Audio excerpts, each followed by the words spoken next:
그 수박 농사를 짓던 한 농부가 있었어요. 수박 농사를 잘 짓는데 문제는 뭐냐? 사람들이 수박을 서리해 가는 거예요. 여러분 수박 서리 해보셨나요?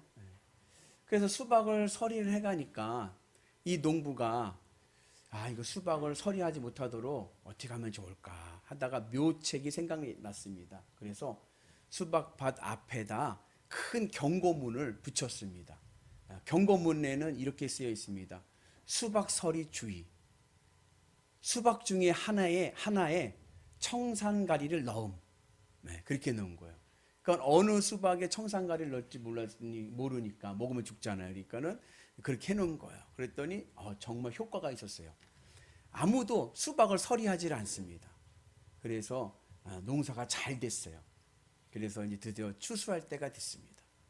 추수할 때가 돼가지고 농부가 이제 밭을 갔더니 그 경고문 밑에 누가 댓글을 달았어요. 뭐라고 달았냐? 이제는 2개. 그래가지고 어느 곳에 진짜 또 누가 넣은 거예요. 그래가지고 수확하지 못하고 다 갈아엎었다라고 하는 우스개 이야기가 있습니다. 우리 옆분한테 인사하겠습니다. 마음씨를 예쁘게 씁시다. 그래서 우리가 주의 은혜 안에서 좀 넓은 마음을 가지고 예쁜 마음을 가지고 승리하기를 축복합니다. 2007년도에 개봉한 영화 중에 밀양이라는 영화가 있습니다. 전도연이라고 하는 유명한 여배우가 주인공인데 이 영화가 개봉이 되고 나서 기독교계가 시끄러웠습니다. 그러니까 표면적인 영화의 내용을 보면 기독교를 비판하는 것 같아서 기독교들이에서 조금 불만의 목소리를 낸 거죠. 내용은 이런 거예요. 신혜라고 하는 한 여인이 있습니다. 근데 이 여인의 남편이 교통사고로 죽었어요. 이 여인에게는 외아들이 하나 있습니다. 유치원 다니는 어린 아이들이 하나 있습니다. 남편이 교통사고로 죽고 이 신혜가 이사를 갑니다. 어디로 가느냐 하면 남편 고향으로. 남편 고향 밀양으로 이사를 갑니다. 아무 연고도 없어요. 누가 있는 것도 아니에요. 그냥 남편이 어려서 살던 곳 얘기할 때 그 추억을 기억하면서 남편이 살던 그 고향으로 이사를 간 거예요. 그리고 그곳에서 조그마한 피아노 학원을 엽니다. 그렇게 아들과 함께 피아노 학원을 운영하면서 생활을 하는데 여자 혼자서 아이를 키운다는 게 쉽지 않잖아요. 사람들이요 무시할 수도 있고요. 그죠? 가볍게 볼 수도 있잖아요. 그래서 사람들로부터 외지인들로부터 무시당하지 않기 위해서 허세를 부립니다. 무슨 허세를 부리느냐? 돈 있는 허세를 부리는 거예요. 그래서 어느 모임이든 어느를 가든지 그 빈말로 얘기하는 거죠. 어디 좋은 땅 없어요? 땅 좀 사야 되는데. 그러면서 그냥 돈도 없으면서 사람들 또 누구 소개로 가서 땅도 구경도 하고 여기는 뭐 해서 못하겠네 이러면서 땅 구경하면서 돈 있는 척을 한 거예요. 그러니까 사람들이요 이 시내가 부자인 줄 알았어요. 돈이 많은 줄 알았어요. 어느 날 아들이 없어졌습니다. 유괴를 당한 거예요. 그리고 전화가 옵니다. 돈을 보내라. 시내가 자기가 가지고 있는 모든 재산 870만 원을 들고 그리고 유괴범이 지정한 장소에다 두고 옵니다. 그렇게 돈을 줬는데 나중에 들려오는 소식은 싸늘한 죽음이에요. 아들이 죽었어요. 경찰 조사로 유괴범은 금방 잡혔습니다. 범인은 누구였느냐 하면 이 아들이 다니던 웅변학원 원장 선생님이에요. 신혜에게 돈이 많다라고 생각을 하고 돈을 얻기 위해서 유괴를 한 거예요. 그렇게 돼서 이 신혜의 마음이 얼마나 아프겠습니까? 생명과 같은 외아들을 그렇게 허망하게 잃어버리고 자책하면서 울면서 그냥 그렇게 생활을 하는 거죠. 그러다가 하루는 그 피아노 학원 맞은편에 있는 약국에 있는 약사 집사님의 전도로 교회를 가기 시작을 했습니다. 마침 부흥회였어요. 부흥회를 통해서 많은 은혜를 받고 통곡하면서 울고 그러면서 은혜를 체험하게 됩니다. 그리고 신앙생활을 하기 시작합니다. 신앙의 은혜를 경험하고 또 전도도 나가고 하면서 많은 은혜를 경험하면서 속회원들에게, 속도원 있지 않습니까? 속으로 속회원들에게 거듭난다는 것이 무엇인가, 다시 태어난다는 것이 무엇인가를 비로소 알게 됐다고 하면서 자신의 평안함을 이야기하고 간증합니다. 그러던 어느 날 이 시내에게 마음의 결단이 있었습니다. 그리고 목사님과 교인들에게 이야기를 하는 거예요. 내가 그 범인을 찾아가서 용서해 주겠습니다. 교도소에 가서 그 범인에게 용서해 주겠다는 거예요. 여러분들은 그러면 가라고 하시겠습니까? 가지 말라고 하시겠습니까? 가지 말라고 했을 것 같아요. 대부분의 사람들은 가지 마. 아유, 뭘 또 거기까지 가서 그랴. 가지 말라고 얘기합니다. 그런데 또 한쪽에서는요, 그래, 가서 용서해 주자. 잘한 결정이다 하면서 우리가 같이 가줄게. 그런 분들이 또 있는 거예요. 그래가지고 시내가 몇몇 교우들과 함께 교도소에 면회를 갑니다.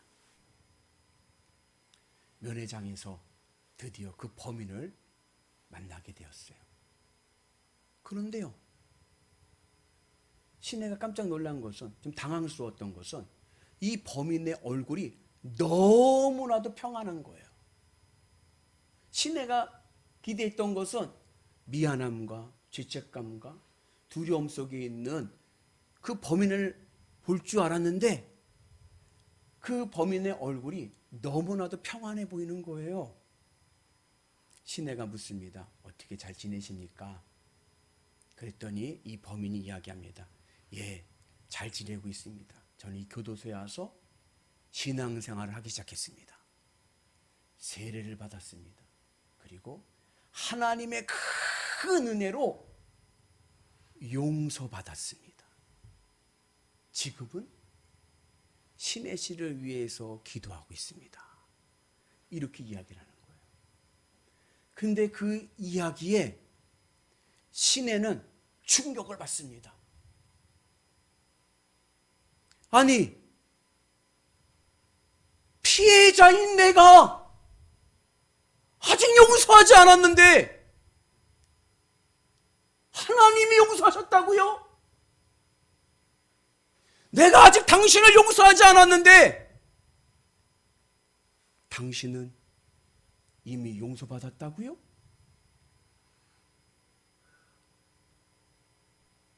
시내가 충격을 먹는 거예요. 내가 용서하지 않았는데 하나님이 용서하셨고, 내가 용서하지 않았는데 자신이 용서받았다고 하고, 그 충격에 시내가 신앙의 방황의 길을 가게 됩니다. 교회를 안 나와요. 부정적이 됐습니다. 그리고 반항하기 시작합니다. 야외 집회에서 예배를 드리는데 대표 기도하는 그 대표 기도하고 같이 합심해서 기도하지 않습니까? 음악 들고 기도하지 않습니까? 그 야외 기도하는 집회장에서 몰래 방송실에 들어가서 음악 CD를 바꿉니다. 유행가로 바꿨어요. 거짓말이야, 거짓말이야, 거짓말이야. 주여 하고 기도하는 그 가운데 거짓말이야, 거짓말이야, 거짓말이야. 그 유행가를 틀어놓습니다. 자기를 전도했던 약사, 집사님, 남편이 있어요. 그분은 장로님입니다. 그 장로님을 유혹해서 불륜을 저지르게 합니다. 그러면서 반항하기 시작을 합니다. 물론 이 영화죠. 그죠? 영화긴 한데 그 내용이 우리 주변에도 있는 것 같아서 좀 씁쓸한 마음이 듭니다. 오늘 말씀은 마태복음 18장 15절부터 20절까지의 말씀인데, 이 말씀 다음에 무슨 이야기가 나오냐면 베드로가 예수님께 용서에 대해서 묻습니다. 유대인들은 보통 3번까지는 용서해 주라고 얘기해요. 우리도 그거 좋아해요. 뭐 좋아하죠? 상세판. 뭘 하면 상세판이야. 3번까지는 용서해 줘. 유대인들도 마찬가지였어요. 근데 그 이야기 속에서 베드로가 이야기합니다. 주님, 몇 번 용서하면 되겠습니까? 한 7번 용서하면 되겠죠? 베드로가 큰 마음을 먹고 이야기하는 거예요. 근데 예수님께서 하신 말씀이 뭐예요? 7번을 70번이라도 용서해줘라라고 말씀하고 있습니다. 7번을 70번이라도 용서해주라는 말씀은 그냥 숫자적인 개념으로 해서 490번 용서해주라는 얘기가 아니라 무한대로 용서해주라는 거예요. 오늘 우리에게 그 은혜가 있기를 축복합니다. 그래서 우리가 어떻게 무한대로 용서해 줄 수 있습니까? 이유는 하나님께서 나를 무한대로 용서해 주셨기 때문에 그래요. 내가 지은 많은 죄들이 있지만 그 많은 죄들을 주님께서 무한대로 용서해 주셨기에 오늘 내가 여기 있습니다. 오늘 내가 하나님 백성이 되었습니다. 오늘 내가 구원받은 천국 시민권자가 된 줄로 믿습니다. 그래서 하나님이 나를 무한대로 용서하셨기에 우리도 무한대로 용서해주는 은혜가 있기를 축복합니다. 그런데 용서에는요, 과정이 있는 거예요. 오늘 15절부터 20절은 그 용서의 과정, 용서의 실천에 대해서 말씀하고 있습니다. 우리가 용서를 어떻게 해야 되느냐? 그리스도인들의 용서는 어디로부터 시작이 되어야 되느냐? 먼저는 인간 관계에서의 매듭을 풀어야 됩니다. 그래서 오늘 이 베드로가 예수님 앞에 7번이라도 용서해야 되겠습니까? 하고 할 때 그 죄에 대한 범죄는 개인과 개인과의 범죄의 관계 속에서의 이야기입니다. 그리고 오늘 15절에 나오는 그 죄는 교회 안에서의 하나님과의 문제의 죄의 문제예요. 여하튼 하나님과의 관계의 죄든 인간과 인간과의 관계의 죄든 그 첫 번째 푸는 실마리는 어디서부터 시작되느냐 하면 인간관계에서 오는 매듭을 풀어야 되는 거예요. 그런데 그러지 못하고 신앙인들이 범하는 미스하는 실수하는 것이 뭐냐면 사람과 사람과의 관계성에서는 생각하지 않고 하나님과 나와의 관계성만 생각을 해서 그냥 내가 하나님 앞에 회개하면 끝났다라고 생각을 하는 거예요. 그런데 그러지 않고 하나님 앞에 나오기 전에 먼저 인간관계 속에서의 매듭을 풀어가는 은혜가 있기를 축복합니다. 그래서 가해자는 피해자에게 먼저 용서를 구하고 그리고 화해하고 화목한 은혜가 있어야 될 줄로 믿습니다. 그래서 이스라엘의 희생제사가 있지 않습니까? 레위기에 보면 이스라엘의 희생제사를 5가지로 이야기합니다. 번제, 소제, 화목제, 속죄제, 속건제, 이 5개의 희생제사가 있는데 이 희생제사를 드릴 때 순서가 있어요. 무엇이 먼저냐? 속건제가 문제입니다. 속건제가 먼저인데 이 속건제는 어떠한 특징이 있느냐면 인간과 인간관계 속에서 이루어진 사건에 대해서 가해자는 피해자에게 배상을 해줘야 됩니다. 배상을 해주라는 얘기는 뭐냐면 먼저 내가 피해를 입힌 그 사람에게 가서 용서를 받으라는 얘기입니다. 그리고 나서 하나님 앞에 나와서 예배를 드리는 겁니다. 이 속건제를 레위기에 보면은 전제가 있어요. 그것은 뭐냐면 고의로 지은 죄예요. 고의로 지은 죄. 내가 고의로 내 이웃에게 그리고 나와 관계하는 사람들에게 피해를 입히고 잘못을 했다면 반드시 가서 먼저 사과하고 용서를 구하는 은혜가 있기를 축복합니다. 그리고 난 다음에 하나님 앞에 나와서 예배를 드리는 거예요. 그러면 하나님께서 그 죄를 한 번에 없애주시는 것이 아니라 그 죄를 경감시켜 주십니다. 그래서 고의로 지은 죄가 실수로 지은 죄로 경감이 되는 거예요. 그래서 속건죄로 끝나는 것이 아니라 속건죄를 드린 사람은 그 다음에 속죄죄를 드려야 돼요. 레위기 말씀 보면요, 속죄죄는요 실수로 부지중에 지은 죄에 대한 용서입니다. 그렇게 해서 하나님 앞에 온전히 속죄의 죄를 예배를 드릴 때 비로소 우리의 죄가 용서받는 거예요. 그렇게 내 죄가 용서받은 다음에 하나님 앞에 번제와 소제 예배를 드립니다. 번제와 소제의 의미는 내가 하나님께 예물이 되는 겁니다. 나를 바치는 거예요. 죄 용서를 받고 깨끗해진 내 모습을 하나님 앞에 온전히 드리는 거예요. 그리고 난 다음에요, 그 다음에 화목제를 드립니다. 화목제의 특징은 뭐냐? 하나님께 예물을 드리고 제사장에게 예물을 드리고 그리고 나머지는 이웃과 함께 나누는 거예요. 화목하는 겁니다.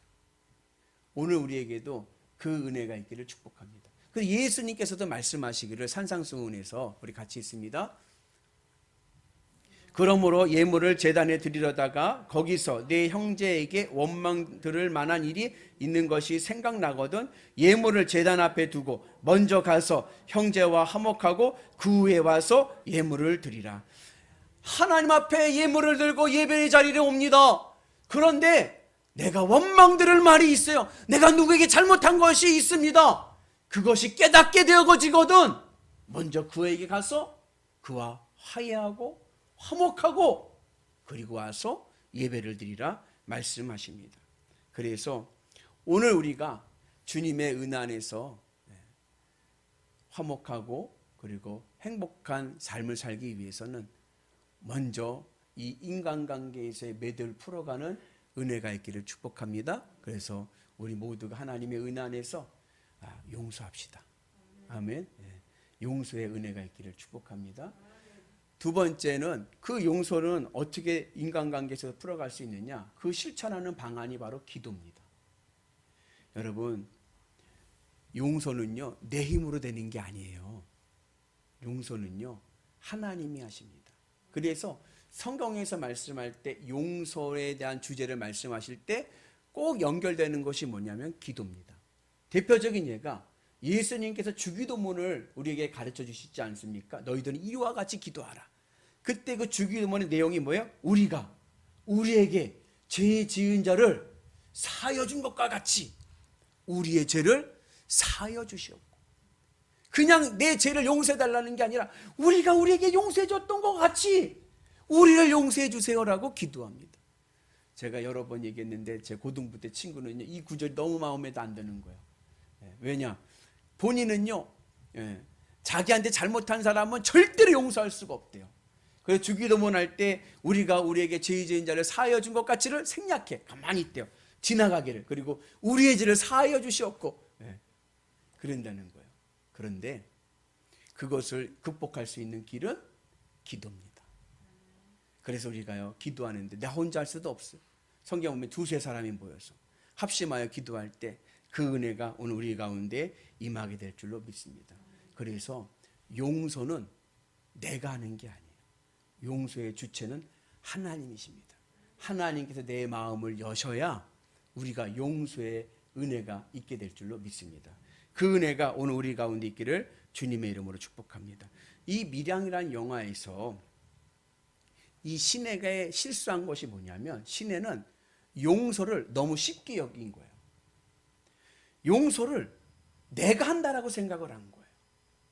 그러니까 용서를 내가 한다라고 생각을 하니까 그 범인이 제사함을 받았다, 신의 씨를 위해 기도한다라는 그 말에 아멘 하지 못하고 내가 아직 안 했는데, 내가 아직 용서를 안 했는데 무슨 용서를 받았느냐 하면서 반항하기 시작하는 거예요.